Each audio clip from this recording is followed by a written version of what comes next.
Sumao din yung mga higala ang pag-uwan diri sa bukid. So karon ay alas 2 sa hapon kapin adlaw Miyerkules.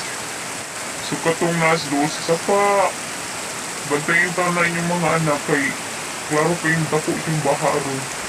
So kani siya narani sa kilit sa mong balay pero nagbaha na sa siya gamay. So kani na mo ni among uma. Wala nagadimaw ang uma. So ang mga tanong namin nangamatay na yung mga mais anigid na naglupa na.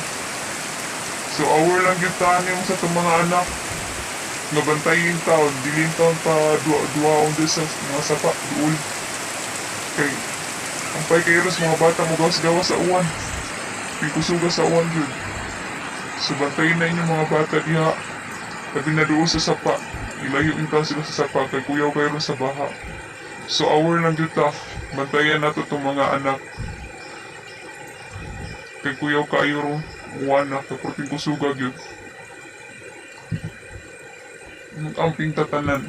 Kuyaw sa kaitaron sa landslide no. So ampingan yun na nato itong mga anak. So mag-amping tatanan. Kay kuyaw kayo reporting yung busuga sa uwan. So naagyod ron ang baha, landslide ron panahon na. So magpaminaw ta sa mga balita. Kung unsa ron panahon na kay murag pusog yung uwan kay kung nabay bagyo. So mag-amping tatanan guys. Mangandam ta sa mga andan unon. Kay porte yung kuyaw ron wana nga pusog yung kay sanan. Grabe yung tubig diri sa bukid. Napagbaha. So kami, wala kami sa paamuha pero ang umawa na nagpadimao. Katang doon sa sapa yun. Laging kong baha so amping. Mag-award ka sa landslide o baha ron ka na amping ka ka na.